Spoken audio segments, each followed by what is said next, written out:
आज मैं नया चैप्टर लाभ हानि के बारे में बताऊंगा, जिसको इंग्लिश में प्रॉफिट एंड लॉस कहते हैं।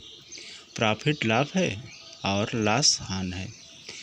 लाभ और हानि जो क्वेश्चन बनते हैं वो 5 प्रकार के बनते हैं, जैसे क्रय मूल्य हो, विक्रय मूल्य हो, लागत मूल्य हो, लाभ हो और हानि हो। क्या क्या रहना चाहिए? क्रय मूल्य, विक्रय मूल्य, लागत मूल्य, लाभ, हानि। ये 5 चीज़ रहना चाहिए लाभ और हानि में, और इसी पे प्रश्न बनता है। अब क्रय मूल्य क्या है, मैं उसको नीचे विस्तार पूर्वक से बताया हूँ। विक्रय मूल्य क्या, वो भी सारी चीज़ बताया हूँ। अब नंबर 1 क्रय मूल्य। क्रय मूल्य क्या है? क्रय मूल्य के इंग्लिश में कास्ट प्राइस कहते हैं। कास्ट प्राइस को परचेस भी प्राइस कहते हैं। क्या कहते हैं? परचेस प्राइस कहते हैं। अब क्रय मूल्य क्या है? अब लिखा है जिस मूल्य पर कोई वस्तु खरीदी जाए, क्या की जाए? खरीदी जाए, उसे क्रय मूल्य कहते हैं। क्लियर हो गया? अब विक्रय मूल्य, दूसरा नंबर विक्रय मूल्य। विक्रय मूल्य को सेलिंग प्राइस या सेल प्राइस कहते हैं। अब इसका जो परिभाषा क्या है? जिस मूल्य पर कोई वस्तु बेची जाए, क्या की जाए? बेची जाए, उसे विक्रय मूल्य कहते हैं। उसे विक्रय मूल्य कहते हैं। अब तीसरा क्या है? लाभ। लाभ क्या है? जब क्रय मूल्य से अधिक मूल्य पर बेचा जाए तो लाभ होता है। जब क्रय मूल्य पे अधिक मूल्य पर बेचा जाए तो क्या होता है? लाभ होता है। अब चौथा क्या है? हानि। हानि को लॉस कहते हैं। अब हानि क्या है? जब क्रय मूल्य से कम मूल्य, वहाँ क्या था? अधिक, यहाँ था कम, कम मूल्य पर बेचा जाए तो हानि होगी। क्या होगी? हानि होगी। यानी कम मूल्य पर बेची जाएगी तो हमें हानि मिलेगी। अब इसका है परिभाषा, जब क्रय मूल्य से कम मूल्य पर बेचा जाए तो हानि होती है। अब पांचवा क्या है? लागत मूल्य। लागत मूल्य है किसी वस्तु की खरीदने, बनाने और करने, यानी करने मतलब वर्कर, खरीदने, बनाने, करने के लिए आवश्यक धनराशि को ही लागत मूल्य कहते हैं। आवश्यक धनराशि को लागत मूल्य कहते हैं। जैसे कोई सामान आप खरीद लिए हैं, अब यहाँ एग्जाम्पल दे ही दे रहे हैं। जैसे कोई वस्तु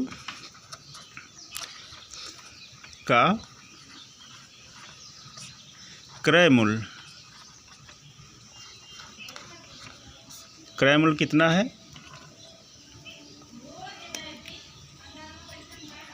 100 रुपया है। ये क्रय मूल्य हो गया 100 रुपया। तब विक्रय मूल्य, विक्रय मूल्य मान लीजिए 110 रुपया है।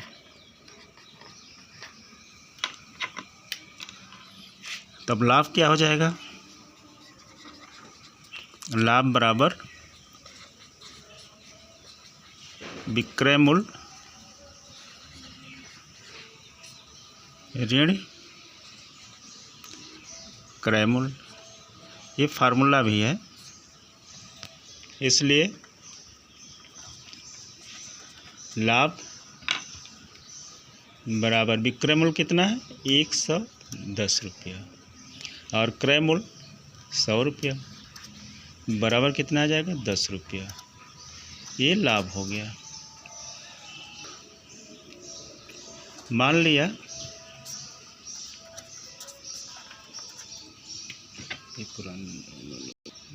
कि विक्रय मूल्य बराबर 90 रुपया है, तो क्या होगी? तब हानि होगी। तो हानि बराबर, अब यहाँ वहाँ विक्रय मूल्य से घटाए तो यहाँ क्रय मूल्य से घटाएंगे, क्योंकि विक्रय मूल्य कम है।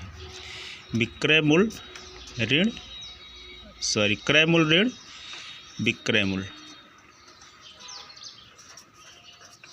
वहाँ विक्रय मूल्य से घटाए थे, यहाँ क्रय मूल्य से घटाएंगे। हानि निकालने के लिए क्रय मूल्य से विक्रय मूल्य घटाएंगे। तो क्रय मूल्य हमारा कितना था? 100 रुपया, और विक्रय मूल्य हम कितना माने हैं? 90 रुपया।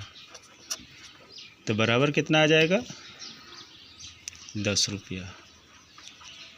अब लागत मूल्य की बात आ जाते हैं।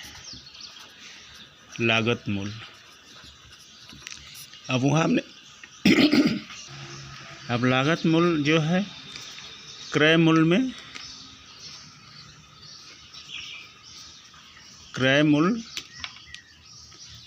में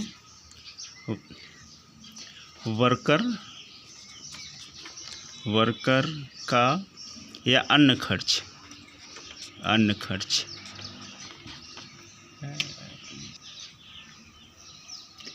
तो मान लीजिए क्रय मूल्य 100 रुपया है, अन्य खर्च 20 रुपया हो रहा है, तो लागत मूल्य कितना हो जाएगा 20 रुपया।